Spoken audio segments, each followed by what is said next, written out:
बाजार अगले हफ्ते में आप सभी का स्वागत है। मैं हूं स्वाति रायना। बताएंगे आपको बाजार का आज का पूरा एक्शन, साथ ही अब सोमवार के लिए क्या रखनी है आपको खास स्ट्रैटेजी और कहां पर मिल सकते हैं आपको शेयरों में कमाई के शानदार मौके भी।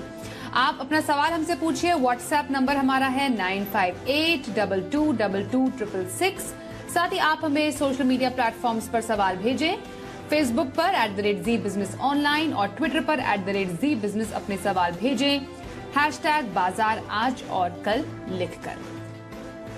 और सोमवार के आपके बाजार की तैयारी कराने के लिए जी बिजनेस के मैनेजिंग एडिटर अनिल सिंघवी से जानेंगे बाजार पर खास स्ट्रैटेजी और बाजार के लिए क्या अहम संकेत है। और खास मेहमान हमारे साथ शो में कुछ देर में शामिल होंगे कोटक सिक्योरिटीज के श्रीकांत चौहान भी। लेकिन सबसे पहले जरा शुक्रवार का बाजार हम समझ लेते हैं। हफ्ते का आखिरी कारोबारी दिन बाजार के लिए कैसा साबित हुआ।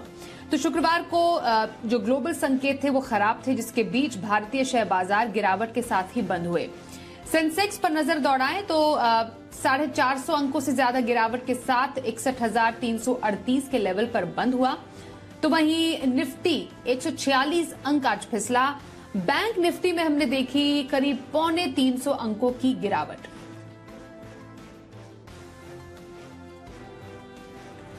और क्या वजह रही आज बाजार में गिरावट की, बाजार में दबाव कहां से बन रहा है, समझते हैं जी बिजनेस के मैनेजिंग एडिटर अनिल सिंघवी से। हफ्ते के आखिरी दिन भारतीय बाजारों पर दिखा जबरदस्त दबाव। हालांकि उतार चढ़ाव था। दबाव की पहली और सबसे बड़ी वजह तो अमेरिका से आती दिखी। कल रात अमेरिकी बाजार जब 800 पॉइंट लुढ़क गए डाउ पर, तो जाहिर सी बात है कि दबाव तो बनना ही था। तो कल की कमजोरी को भारतीय बाजार और आगे बढ़ाते नजर आए। हालांकि खुले उतने खराब नहीं, 100 पॉइंट नीचे खुले थे और खुलने के बाद थोड़ा संभले, रिकवरी भी आई और रिकवरी में आने के बाद एक बार हरे निशान में भी लौटे हम निफ्टी और बैंक निफ्टी पर। लेकिन बस वहां पर आते ही फिर से प्रॉफिट बुकिंग और बिकवाली का प्रेशर बनता हुआ दिखा। उसके बाद दिन भर बाजार ने एक अटेम्प्ट और किया ऊपर आने का, फिर से बिकवाली। तो आज क्लियर था कि ऊपर आए तो बेचना है, ये वाला ट्रेंड साफ नजर आया। अब हफ्ते का आखिरी सेशन भी था और पहले तो सुबह सुबह डाउ फ्यूचर्स से सपोर्ट मिल रहा था, वो हरे निशान में थे 51 पॉइंट ऊपर। लेकिन दिन बढ़ते बढ़ते डाउ फ्यूचर्स भी हो गए खराब। और खराब होने की एक बड़ी वजह आई फिर से, जो आजकल आप और हम भूल चुके हैं। जी हाँ, रशिया और यूक्रेन। रशिया ने आज फिर से मजबूत बमबारी की है यूक्रेन के ऊपर, कीव के ऊपर। तो उसका जो असर था वो डाउ फ्यूचर्स पर बढ़ता नजर आया। 300 पॉइंट नीचे डाउ फ्यूचर्स हो गए और उसके बाद भारतीय बाजारों ने भी सोचा कि ना, अब मामला मुश्किल है और इसलिए दबाव के साथ ही आज क्लोजिंग हुई 18,275 के आसपास। 145 अंक नीचे जाकर निफ्टी बंद हुआ। दिन के निचले स्तरों के आसपास ही बंद हुए। बैंक निफ्टी ने 43,080 के आसपास का लो बनाया, लेकिन बंद होते होते थोड़ा सा नुकसान वहां पर भी दिखा। 350 अंकों का नुकसान बैंक निफ्टी में भी नजर आया। लेकिन ब्रॉडर मार्केट देखें तो हालत कहीं ज्यादा खराब थी। लगभग सारे सेक्टर्स लाल निशान में। बढ़ने वाले शेयर गिनती के चुनिंदा, गिरने वाले कहीं ज्यादा। तो कल और आज 2 दिनों के तगड़े करेक्शन ने भारतीय बाजारों में थोड़ा सा मूड माहौल डिस्टर्ब किया है। और 2 क्लोजिंग, एक तो निफ्टी पर जो लगातार दूसरे दिन 18,500 के नीचे हुई, थोड़ी कमजोर। बैंक निफ्टी बड़े लंबे समय बाद 43,500 के बड़े अहम लेवल के नीचे क्लोज होता हुआ आज दिखा है। चलिए, ये तो हमने समझा शुक्रवार के बाजार में गिरावट के पीछे की बड़ी वजह अनिल जी से। जरा संस्थागत निवेशकों के आंकड़ों पर भी एक नजर डाल लेते हैं। एफआईआई यानी विदेशी संस्थागत निवेशकों ने आज कैश मार्केट में करीब 1975 करोड़ रुपए की बिकवाली की है। तो वहीं डीआईआई यानी घरेलू संस्थागत निवेशकों की तरफ से करीब 1542 करोड़ रुपए की खरीदारी के आंकड़े आज आए हैं सामने। तो काफी समय के बाद एक बड़ी बिकवाली के आंकड़े एफआईआई ने कैश मार्केट में की है। आइए अब आज के खास एक्सपर्ट हमारे साथ जुड़ चुके हैं, उनका स्वागत करते हैं शो में। हमारे साथ हैं कोटक सिक्योरिटीज के श्रीकांत चौहान। श्रीकांत जी, स्वागत करते हैं हम आपका शो में। शुक्रवार का बाजार गिरावट का शिकार हुआ। कुछ क्यूज भी थे जिसकी वजह से बाजार एक कमजोरी के साथ हमें ट्रेड करते हुए आज नजर आए। आपसे समझना चाहेंगे नेक्स्ट वीक का ट्रेंड अब कैसा रह सकता है बाजार के लिए? क्या लेवल्स आप एक्सपेक्ट कर रहे हैं बाजार में? गुड इवनिंग सती जी, गुड इवनिंग एवरीवन। देखिए, हमें लगता है कि मार्केट में आज जो एक फुटसी की जो एक रिबैलेंसिंग थी, उसकी वजह से भी मार्केट में काफी हमने उतार चढ़ाव देखा, बट इवेंचुअली अगर आप इस पर्टिकुलर मार्केट को देखते हो तो इस मार्केट में एक जो टेक्निकल फॉर्मेशन बना है वो लोअर हाई का बना है। साथ ही साथ अगर आप फंडामेंटली भी अगर इस मार्केट को देखते हो तो इस मार्केट में वैल्यूएशन कंसर्न्स भी आ चुके हैं। काफी सारे जो इवेंट्स थे जो अनफोल्ड होने बाकी थे, वहां पे हमें क्लैरिटी आ गई है कि क्या एक्चुअली उस इवेंट का आउटकम है करके। और इसी वजह से मुझे लगता है कि शायद मार्केट अभी इस सब हर एक न्यूज को डिस्काउंट करते हुए यहाँ से थोड़ा करेक्शन दिखा सकता है। हमें लगता है कि ये मार्केट 18,000 18,100 के करीब आ सकता है। और अगर बेस्ट केस पॉसिबल अगर मार्केट में अगर कोई रिबाउंड अगर देखने मिलता है तो हमें लगता है कि शायद वो 18,600 के ऊपर जाना काफी मार्केट के लिए मुश्किल हो जाएगा। तो 18,600 से लेकर 18,000 की रेंज बन रही है। 18,000 के करीब 18,100 से लेकर 18,000 के करीब हम कुछ शॉर्ट टर्म परचेसेस कर सकते हैं। लेकिन अगर यहाँ से अगर कोई पहले रिबाउंड अगर मिलता है तो मुझे लगता है कि 18,500 से लेकर 18,600 के रेंज में हमें अपने पास जो कुछ वीक पोजीशंस है या कुछ लॉन्ग अगर बड़ी लॉन्ग पोजीशन अगर है तो उसे कम किया जा सकता है। ओके, तो ये रही श्रीकांत जी की बाजार पर स्ट्रैटेजी और राय। श्रीकांत जी, जानेंगे आपसे, लॉन्ग टर्म की खरीदारी किसी को करनी हो अब तो कौन से स्टॉक में खरीदारी की राय रहेगी आपकी? बिल्कुल, तो देखिए इस लेवल पे ऐसे कई सारे स्टॉक है कि जिसमें आप थोड़ा लॉन्ग टर्म निवेश कर सकते हैं और वैल्यूएशन के बेसिस पे भी वो काफी अट्रैक्टिव है। पीबी फिनटेक या तो पॉलिसी बाजार जो करंटली 450 के करीब ट्रेड कर रहा है, हमें लगता है कि यहाँ पे एक अच्छा मौका है कि इसमें करंट लेवल से आप इन्वेस्ट कर सकते हो। बाय ऑन डिप्स की स्ट्रैटेजी रखें और भी अगर करेक्शन आता है तकरीबन 400 के करीब तो और ऐड कीजिए। हमें लगता है कि इसमें जो वैल्यूएशंस है वो तकरीबन 700 से 750 के लेवल्स इसमें हम आने वाले कुछ महीनों में या साल भर में देख सकते हैं। तो एक काफी स्ट्रॉन्ग कैंडिडेट है, बट लॉन्ग टर्म व्यू के साथ इसे खरीदना है तो अगर इसमें ट्रेडिंग पोजीशन बनानी है तो आपको स्टॉप लॉस काफी बड़ा रखना पड़ेगा। 350 का स्टॉप लॉस रखे 700 750 के टारगेट के लिए, ये एक हमारी लॉन्ग टर्म पीक है। अगर मैं मध्यम अवधि के लिए अगर किसी स्टॉक के ऊपर अगर कोई कॉल लेना चाहूंगा तो वो एनबीएफसी से रिलेटेड होगा, नॉन बैंकिंग फाइनेंस से। और उसका रीजन यही है कि यहाँ से भी रेट कट शायद रेट हाइक की गुंजाइश काफी कम है, बट अगर रेट अगर पॉज भी होता है तो एनबीएफसी के लिए वो पॉजिटिव हो जाता है स्वाति जी।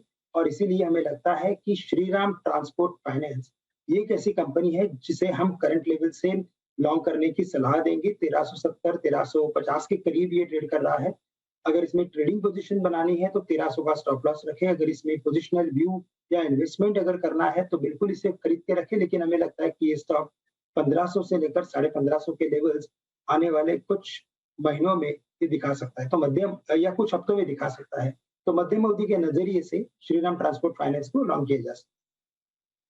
ओके, श्रीकांत चौहान की दो पिक्स पर आए, लॉन्ग टर्म के लिए पीबी फिनटेक और पोजीशन मध्यम अवधि के लिए श्रीराम ट्रांसपोर्ट फाइनेंस में खरीदारी की उनकी सलाह आ रही है। आइए कुछ स्टॉक रिलेटेड कॉलर्स के सवाल भी हम शो में शामिल कर लेते हैं। व्हाट्सएप पर पहला सवाल हमारे पास आया है प्रयागराज से अभय सिंह का।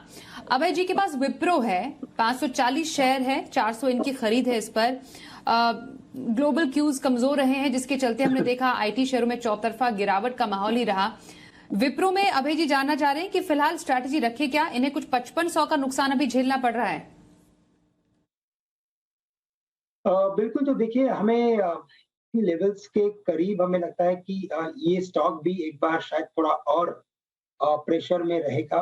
उसकी सबसे बड़ी वजह यही है कि जो वर्ल्ड मार्केट्स में जो एक interest rate for longer time इन्हीं लेवल्स पे कंटिन्यू होने की जो अभी फेड चीफ ने जो बात कही थी, उसके पीछे मुझे लगता है कि जितने भी आईटी कंपनीज है वहां पे प्रेशर बना रहेगा।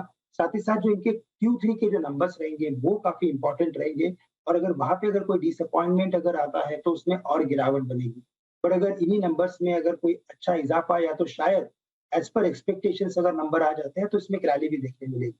तो हमें लगता है कि अगर विप्रो में अगर पोजीशन यहाँ से अगर लंबी अवधि का नजरिया है तो बिल्कुल बने रहे। अगर आपका शॉर्ट टर्म का नजरिया है तो मैं कहूंगा कि इस लेवल पे भी 5500 के लॉस के साथ आप एग्जिट कर सकते हैं। किसी और स्टॉक में आप इन्वेस्ट कर सकते हैं जहाँ पे जैसे कि बीएफएसआई सेक्टर है कि जहाँ पे आप इन्वेस्ट कर सकते हैं, उनके नंबर्स अच्छे आ सकते हैं, तो वहां पे फोकस करना काफी जरूरी है। ओके, तो ये रही राय आपके लिए विप्रो पर। कॉलर हमारे साथ है इस वक्त फोन लाइन पर, भोजपुर से नवीन कुमार। नवीन जी, स्वागत करते हैं आपका। बताइए कौन से स्टॉक पर सवाल है? जी नमस्कार मैम। मेरे पास नजारा का 81 स्टॉक है 800 के भाव पे, और मैं इसको 2 ओके। साल तक होल्ड कर सकता हूँ, तो क्या राय है सर? मैं जानना चाहता था। नजारा टेक पर 2 साल का नजरिया इनका है। 22,000 के नुकसान पर अभी बैठे हैं। रिकवर कर पाएंगे लॉस ये 2 साल में? क्या स्ट्रैटेजी रखी जा सकती है श्रीकांत जी? देखिए, अगर नजारा टेक्नोलॉजी की अगर बात करें तो टेक्निकली तो हमें लगता है कि ये स्टॉक ने 500 के करीब एक डबल बॉटम फॉर्मेशन बनाया है। लेकिन अगर 500 के लेवल्स को अगर ये आने वाले फ्यूचर में अगर ब्रेक करता है तो इसमें और भी गिरावट देखने मिल सकती है। हालांकि देखा जाए तो इसका बिजनेस काफी स्ट्रांग है और काफी अच्छी इसकी लीडरशिप है इस बिजनेस में। और हमें लगता है कि ये जो सेक्टर है ये भी अगर देखा जाए तो एक फ्यूचरिस्टिक प्रोस्पेक्ट से इसमें काफी बड़ी गुंजाइश है कि इसमें शायद एक अच्छा रिबाउंड हमें देखने मिले। तो मैं ये कहूंगा कि आपके पास अभी एक ऑप्शन यही है कि आप 500 का स्टॉप लॉस रखें और इसे होल्ड करें। अगर इसमें एक पुल बैक रैली बनती है तो बिल्कुल ये स्टॉक वापस 800 के करीब आपको जाते हुए दिखेगा, लेकिन वहां पे आपको एग्जिट करना है। आप इसमें मुनाफा लेने का, मुझे लगता है कि मुनाफा लेने की कोशिश ना करें। हो सके उतना कॉस्ट के आसपास आप इसमें से एग्जिट करके किसी और इन्वेस्टमेंट में कन्वर्ट कर सकते हैं। ओके, 500 का स्टॉप लॉस नजारा टेक में, इसका ख्याल जरूर रखिएगा। रांची से अजय कुमार हमारे साथ है। अजय जी, स्वागत करते हैं। बताइए कौन से स्टॉक पर सवाल है? मैडम आंध्रा पेपर्स का था, ये मैंने बॉट करा था 100 क्वांटिटी, और अभी ये मेरे को 40 रुपीज लॉस में दिखा रहा है करंट वैल्यू पे। तो जानना चाह रहा था आगे फर्दर क्या इसके एक्सपेक्टेशन है। क्या राय आंध्र पेपर पर आपकी श्रीकांत जी? देखिए, वैसे पूरी पेपर इंडस्ट्री में काफी अच्छी तेजी बनी है और हमें लगता है कि ये तेजी और यहाँ से 1-1.5 साल तक बरकरार रहेगी। आंध्र पेपर रखिए या जेके पेपर रखिए, मुझे लगता है कि जो आपके पास अभी जो करंट इन्वेस्टमेंट है उसमें जो आपके लॉसेस है वो काफी नॉमिनल है। मैं कहूंगा कि आप इसमें से एग्जिट करके अगर आप जेके पेपर को खरीदते हो तो वहां पे हमें लगता है कि मौका कमाई के मौके ज्यादा रहेंगे। तो करंट लेवल से आप आंध्र पेपर को बेच दीजिए, सेल कीजिए और आप जेके पेपर में आपके इन्वेस्टमेंट्स को शिफ्ट कर लीजिए। ओके, आंध्र पेपर एग्जिट करें और जेके पेपर में आप खरीदारी के मौके तलाश सकते हैं। श्रीकांत जी की तरफ से आपके लिए राय सामने आ रही है। व्हाट्सएप से सवाल है, लेते हैं पटना से प्रभात रंजन साहब का। एचडीएफसी बैंक है इनके पास, 300 शेयर है, 1610 है इनकी खरीद। एचडीएफसी बैंक पर लेना चाह रहे हैं, राय कि क्या स्ट्रैटेजी रख सकते हैं? आज ग्रीन में क्लोजिंग हुई इस पर्टिकुलर स्टॉक की। निफ्टी बैंक पे हमने देखा मुनाफा वसूली रही, दबाव था, पर ये स्टॉक में इन्हें मुनाफा भी है, क्या करें? तो देखिए स्वाति जी, हमें लगता है कि अगर इसमें लंबी अवधि का नजरिया है तो बिल्कुल बने रहे। इवन शॉर्ट टर्म में भी मुझे लगता है कि ये पूरे सेक्टर में एक मोमेंटम है और ये मोमेंटम बना रहेगा। तो एक 1670, 1680 या 1580 इसी रेंज के अंदर ये स्टॉक ट्रेड करते हुए नजर आएगा। बट अगर आपके पास अगर लंबी अवधि का नजरिया है तो मुझे लगता है कि ये जो मर्जर होगा एचडीएफसी और एचडीएफसी बैंक का, उसमें इस पर्टिकुलर कंपनी को बड़े फायदे हो सकते हैं और इसी वजह से हमें लगता है कि आप इसमें लंबी अवधि के नजरिए से बने रहें। एचडीएफसी बैंक लंबी अवधि के नजरिए से बने रहने की सलाह आ रही है श्रीकांत जी की ओर से। अगला सवाल आ रहा है हमारे पास सोलापुर से जमीर साहब का। इनका सवाल जो है वो है टेक्स मैको रेल पर। 500 शेयर है, 63 रुपए 20 पैसे है इनकी खरीद। इस पर जानना चाह रहे हैं कि फिलहाल इस स्टॉक में क्या लग रहा है, आने वाले टाइम में क्या स्ट्रैटेजी रखने की सलाह आपकी तरफ से रहेगी श्रीकांत जी? तो देखिए, हमें लगता है कि जितने भी रेल से रिलेटेड या जुड़े हुए स्टॉक है उन सब में तेजी बनेगी।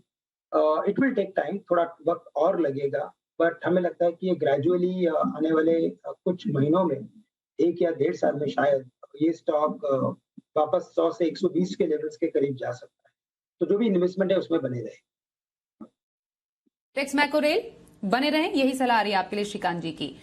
फैजाबाद से विवेक कुमार गुप्ता सवाल पूछ रहे हैं कैम्स पर। 100 शेयर इनके पास है और इस पर इनकी खरीद है 2351 की। कैम्स पर जानना चाह रहे हैं फिलहाल ये स्ट्रैटेजी क्या रख सकते हैं अपनी इस खरीद के साथ? कुछ 14,000 रुपए के नुकसान इस वक्त ये झेल रहे हैं, क्या करें सर? देखिए, मुझे लगता है कि इस पर्टिकुलर स्टॉक में वैसे देखा जाए तो लोअर टॉप लोअर बॉटम की सीरीज बनी है। अगर इसके फंडामेंटल्स भी अगर आप देखें तो कई हद तक मुझे लगता है कि इसी प्राइस को वो डिस्काउंट कर रहे हैं। तो मुझे लगता है कि इसमें से अगर आप एग्जिट कर लेते हैं, जो भी लॉस है उसे बुक कर लीजिए। चूँकि आपको एक लंबी अवधि तक इसमें इन्वेस्टमेंट को होल्ड ना करना पड़े। आप इन्हीं फंड्स को किसी और स्टॉक में इन्वेस्ट कर सकते हैं। अगर आपको आईटी में इंटरेस्ट है तो आप इन्फोसिस में इन्वेस्ट कीजिए। अगर आपको बीएफएसआई में अगर इंटरेस्ट है तो आप आईसीआईसीआई बैंक या एचडीएफसी बैंक में इन्वेस्ट कीजिए। वहाँ पे आपके मौके के कमाई के मौके ज़्यादा रहेंगे। चलिए, तो ये रही कैंप्स पर आए हमारे आज के एक्सपर्ट की। व्हाट्सएप से सवाल आ रहा है, पनवेल से विशाल मोटे एबी कैपिटल पर सवाल पूछ रहे हैं श्रीकांत जी। 350 शेयर इनके पास है, 121 है इनकी एबी कैपिटल पर खरीद। जानना चाह रहे हैं एबी कैपिटल में शॉर्ट टू मीडियम टर्म के लिए क्या स्ट्रैटेजी रखें हैं? देखिए, वैसे एबी कैपिटल के ऊपर अगर देखा जाए तो हमारा व्यू भी शॉर्ट टर्म में बुलिश का ही है। और short term to medium term के बेसिस पे देखा जाए तो हमें लगता है कि इसमें एक बड़ा एक सेल ऑफ आया था, उसका एक पुल बैक और रैली में कन्वर्जन हुआ है। और ये स्टॉक आने वाले कुछ हफ्तों में या महीने में शायद ये 200-220 के लेवल्स को छू सकता है। अनिल जी की भी राय अगर आप देखें तो इसमें पॉजिटिव है और उन्होंने दिवाली के पीक में जो उनके जो कुछ खास कुछ पीक्स थे उसमें से एक पीक ये था एबी कैपिटल। तो हमें लगता है कि बिल्कुल ये 200 के करीब जा सकता है, तो इसमें आप बने रहें एबी कैपिटल में। राय आ रही है हमारे आज के एक्सपर्ट की ओर से। कटक से शिबा दत्ता से बात करते हैं। शिबा जी, स्वागत है आपका। कौन से स्टॉक पर सवाल है? यूनियन बैंक में सवाल है। नमस्ते। यूनियन बैंक में हमने 10,000 शेयर खरीदे हैं, 91 रुपीज 60 पैसे में खरीदे हैं। तो हम जानना चाहते हैं ये अभी ये होल्ड करें और तो सेल कर दीजिए, सेल कर लें। ओके, शेयर की क्वांटिटी इनकी 10,000 है। ओके, 91 रुपए 60 पैसे, नुकसान भी झेल रहे हैं, क्या करें श्रीकांत जी? देखिए, मुझे लगता है कि हर एक जितने भी बैंक स्टॉक है उन सभी में मोमेंटम तो बिल्कुल बना रहेगा। बट हमें लगता है कि अगर इतनी बड़ी अगर इन्वेस्टमेंट अगर करनी है तो क्यों ना आप किसी लार्ज कैप कंपनी में या किसी ए ग्रुप सॉर्ट ऑफ कंपनी में आप या बैंक में आप इन्वेस्टेड रहे। क्योंकि आने वाला जो साल रहेगा वो काफी सिलेक्टिव रहेगा, वैल्यूएशन कंसर्न्स यहाँ पे रहेंगे। तो हमें लगता है कि बिल्कुल इसमें एक रिबाउंड मिल सकता है। अभी 85 के करीब है, शायद 90 रुपए के करीब बिल्कुल जा सकता है अगर मार्केट में थोड़ी सी भी अगर तेजी बनती है तो। हमें लगता है कि आपके कॉस्ट के करीब आप इसमें से एग्जिट कर लीजिए और आप जो टॉप 3 टॉप 5 बैंक्स है अगर आप उनमें इन्वेस्ट करते हैं तो आपके रिटर्न्स काफी सेफ रहेंगे। But at the same time आप काफी कॉन्फिडेंट भी रहेंगे इन वीक मार्केट्स। ओके, तो ये राय रही आपके स्टॉक पर हमारे आज के एक्सपर्ट की ओर से। अब बात करते हैं नई दिल्ली से प्रेम प्रकाश से। प्रेम जी, स्वागत है आपका। बताइए कौन से स्टॉक पर सवाल है आपका? मेरा सवाल ये है कि मैंने टाटा एलेक्सी के शेयर 250 लिए थे। मेरे अबाउट ये रेट चला गया था 10,500 के करीब। अच्छा। और अभी हम देखते हैं कि 5,000 और 6,500 के लगभग रह गया है। क्या ये कभी ऊपर जाएगा या नहीं? और मैं लॉन्ग टर्म में इन्वेस्टेड हूँ, मुझे कोई इसका लॉस कितना है इससे मुझे ज्यादा फर्क नहीं पड़ता। ठीक है, श्रीकांत जी बताइए। बिल्कुल क्लियर कट सवाल है इनका, कभी उबर पाएगा ये? तो देखिए, टाटा एलेक्सी ये एक स्टॉक ऐसा है कि जिसमें ये ऑटोमेशन से रिलेटेड है और काफी अच्छी स्ट्रॉन्ग पेडिग्री वाली कंपनी है, टाटा ग्रुप की कंपनी है। नो डाउट कि इसमें वैल्यूएशंस काफी एक्सेसिव हो चुके थे, एक्सट्रीम वैल्यूएशंस पे ये आ चुका था, इनफैक्ट यूफोरिक मोड में था और इसी वजह से इसमें वैल्यूएशन का अगर आप देखें तो मल्टीपल्स जो होते हैं, प्राइस टू अर्निंग जो होती है, वहां पे बड़ी गिरावट आई है और इसी वजह से स्टॉक गिरा है। हमें लगता है कि अगर लंबी अवधि का नजरिया है, लॉन्ग टर्म का अगर नजरिया है तो आप बिल्कुल बने रहे। एट द सेम टाइम मैं आपको ये भी कहना चाहूंगा कि अगर ये स्टॉक करेक्ट होकर अगर 6,000 के करीब अगर आता है तो आप थोड़ा सा और इन्वेस्टमेंट आपका बढ़ाइए, क्योंकि 10,000 के करीब जो आपने खरीदा है उन लेवल्स तक पहुंचने में इसे वक्त लग सकता है। बट अगर आपका लंबी अवधि का अगर नजरिया है तो आप बिल्कुल इसमें और खरीदें और एवरेज के साथ आप इसमें अच्छे मुनाफे के साथ आने वाले फ्यूचर में एग्जिट कर सकेंगे। तो बिल्कुल बने रहें। टाटा एलेक्सी में यही सलाह है आपके लिए हमारे आज के एक्सपर्ट श्रीकांत चौहान की तरफ से। सोमवार के बाजार पर खास स्ट्रैटेजी, आइए समझते हैं अनिल जी से। अब सोमवार को जब हम लौटेंगे तो सबसे ज्यादा नजरें होंगी आज रात के डाउ के एक्शन पर। कल 800 पॉइंट की कमजोरी के बाद आज डाउ फ्यूचर्स 300 पॉइंट नीचे हैं। अब बड़ी बात है कि जो डाउ फ्यूचर्स सपोर्ट के आसपास हैं 32,900 33,000 वहीं पर होल्ड करके रिकवर कर पाते हैं, या फिर इकोनॉमी के बाद अब जो रशिया यूक्रेन की तरफ से नया तनाव आया है उसके दम पर और गिर जाते हैं। गिरने के लिए भी जगह सही है, और अगर बाउंस देना है तो भी बेहद इंपॉर्टेंट सपोर्ट लेवल पर बैठे हैं हम डाउ पर। तो ये देखना इंटरेस्टिंग होगा, और आज रात अमेरिका का एक्शन अगले हफ्ते की चाल बाजारों की तय कर देगा, वहां से पहला संकेत लेंगे। उसके अलावा संकेत लेंगे हम FIs के आंकड़ों की तरफ से भी, थोड़ा बिकवाली का प्रेशर उनकी तरफ से आज दिखेगा ही दिखेगा। और इसके अलावा हल्के हो चुके बाजार वापस से निचले स्तरों के आसपास जब पहुंचेंगे तो थोड़ी रिकवरी दिखाने की कोशिश भी करेंगे। तो ढेर सारे ट्रिगर्स होंगे। लेवल्स बता दूं इमीडिएटली जो अब आपके लिए सपोर्ट का काम करेगा वो है 18,100 18,150 सोमवार के लिए। ऊपरी स्तरों पर 18,400 से 18,500 की रेंज है, परफेक्ट और मजबूत सप्लाई जोन। बैंक निफ्टी का जहां तक सवाल है 42,950 43,100 ये आखिरी उम्मीद है सपोर्ट के लिहाज से, और ऊपरी स्तरों पर 43,600 से 43,775 ये है वो रेंज जहां पर सप्लाई आने की आप उम्मीद कर सकते हैं सोमवार को। तो सोमवार के दिन जो सेशन होगा वो शॉर्ट टर्म ट्रेंड के लिहाज से मेक या ब्रेक वाला होगा भारतीय बाजारों के लिए। आइए अब चर्चा करते हैं सोमवार की ऑप्शन स्ट्रैटेजी की। मोतीलाल ओसवाल फाइनेंशियल सर्विसेज के चंदन तापड़िया से। चंदन जी स्वागत है आपका। सोमवार को ऑप्शन स्ट्रैटेजी कहां रखी जाए? जी नमस्कार। देखिए बाजार में लगातार 2 दिनों से बिकवाली हो रही है, तो बाजार के पूरे दृष्टिकोण देखते हुए 2 तरह के सेटअप मिलेंगे, एक बाई के और सेल के।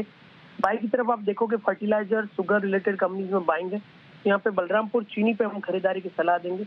Most of the sugar companies में काफी अच्छी तेजी थी, लोगों के बिल्टअप बने, और बलरामपुर चीनी में कंसोलिडेशन ब्रेकआउट देखने को मिला है। तो 400 का कॉल लेने की सलाह रहेगी। 8 रुपए के आसपास बंद हुआ है, 5 रुपए का सपोर्ट लगाई, और हमारा मन है कि बलरामपुर चीनी में 4 से 5% का मूवमेंट आएगा और ये कॉल लगभग 14-15 रुपए तक का टारगेट दिखा सकता है। वहीं दूसरा ट्रेड रहेगा एबीबी। एबी में ब्रेकडाउन देखने को मिला है, नेगेटिव प्राइस पैटर्न बने, और जो ब्रेकडाउन है वो इंडिकेट कर रहे हैं कि मौजूदा लेवल से स्टॉक 2750 तक करेक्ट हो सकता है। तो 2850 का पुट लेने की सलाह रखेंगे। शायद 70 रुपए के आसपास ये बंद हुआ है। इस पुट में 50 का सपोर्ट है, और हमारा मन है एबीबी में गिरावट होगी, और ये 2850 स्ट्राइक का जो पुट है 105 से 115 तक के टारगेट को छू सकता है। Thank you Chandan ji, show में आप शामिल हुए हमारे साथ। श्रीकांत जी अब सोमवार की आपकी इंट्राडे स्ट्रैटेजी कौन सी रहेगी? देखिए हमें लगता है स्वाति जी शॉर्ट टर्म में मार्केट का जो ट्रेंड है वो थोड़ा वीक रहेगा, और इसी वजह से हमें लगता है कि कुछ शॉर्ट की स्ट्रेटेजी ली जा सकती है। और टीसीएस को शॉर्ट करके चलेंगे जो 3230 के करीब है, 3270 का स्टॉप लॉस रखें। हमें लगता है कि ये स्टॉक 3100 से लेकर 3130 के लेवल्स दिखा सकता है। तो आईटी में थोड़ा प्रेशर बनेगा और टीसीएस को हम शॉर्ट करके चल सकते हैं। टीसीएस पर बेचने की सलाह यहां पर आ रही है हमारे आज के एक्सपर्ट श्रीकांत चौहान की तरफ से। श्रीकांत जी धन्यवाद करेंगे शो में शामिल हुए। बाजार अगले हफ्ते में बस इतना।